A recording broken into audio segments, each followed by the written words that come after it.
যুক্তরাষ্ট্র ও ইসরায়েল। আকাশ কাঁপানো বিস্ফোরণে ইরানের বিভিন্ন স্থানে দেখা যায় আগুনের ঝলকানি। এই আঘাতে প্রাণ হারিয়েছেন ইরানের সর্বোচ্চ ধর্মীয় নেতা আয়াতুল্লাহ আলী খামেনি। কিন্তু প্রশ্ন উঠছে, এত সব হামলার পরও কি ইরানের সামরিক শক্তি ভেঙে পড়েছে, নাকি মাটির নিচেই অক্ষত আছে তাদের আসল সক্ষমতা? এই বিতর্কে চাঞ্চল্যকর মন্তব্য করেছেন রুশ সামরিক বিশ্লেষক আলেকজান্ডার।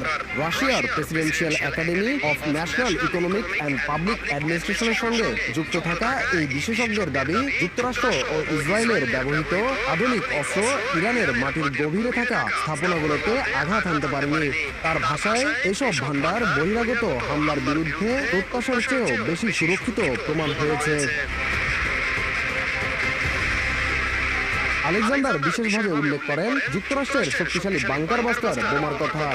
গভীর ভূগর্ভস্থ লক্ষ্যবস্তু ধ্বংসের জন্য পরিচিত এই বোমা সর্বোচ্চ প্রায় 18 মিটার গভীর পর্যন্ত অনুপ্রবেশ করতে পারে, এমনটাই উঠে এসেছে বিভিন্ন সামরিক বিশ্লেষণে। তিনি দাবি করেন ইরানের বহু স্থাপনা এর চেয়েও বহুগুণ গভীরে নির্মিত, ফলে প্রযুক্তিগত সক্ষমতা থাকলেও বাস্তবে কাঙ্ক্ষিত ধ্বংস সাধন সম্ভব হয়নি।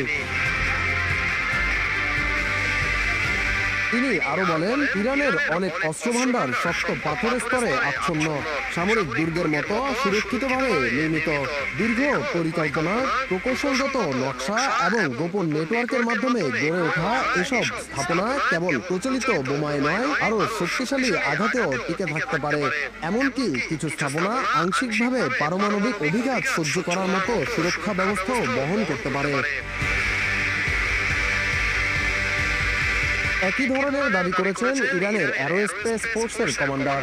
তার দাবি অনুযায়ী ইরানি ক্ষেপণাস্ত্র ভান্ডার একক কোনো স্থানে কেন্দ্রীভূত নয়, বরং বিভিন্ন শহর ও অঞ্চল জুড়ে ছড়িয়ে রাখা হয়েছে, যাতে একযোগে আঘাত হানলেও পুরো সক্ষমতা ধ্বংস করা কঠিন হয়। তার ভাষ্যমতে এসব ক্ষেপণাস্ত্র প্রায় 500 মিটার গভীরে সংরক্ষিত। আলেকজান্ডারের মতে, সাম্প্রতিক বছরগুলোতে ইরান তাদের সামরিক শিল্পে উল্লেখযোগ্য বিনিয়োগ করেছে। শুধু পরিমাণে নয়, প্রযুক্তিগত দিক থেকেও তারা অগ্রগতি অর্জন করেছে।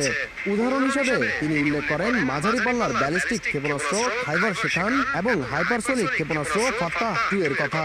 এসব অস্ত্র ইরানের প্রতিরোধ সক্ষমতায় নতুন মাত্রা যোগ করেছে বলে দাবি করা হচ্ছে। বিশ্লেষকদের মতে, ভূগর্ভস্থ সামরিক অবকাঠামো নির্মাণ নতুন কোনো কৌশল নয়। স্যাটেলাইট নজরদারি ও আকাশপথে হামলা থেকে সুরক্ষার জন্য বিশ্বের বিভিন্ন দেশ গুরুত্বপূর্ণ স্থাপনাগুলো মাটির গভীরে তৈরি করে থাকে। তবে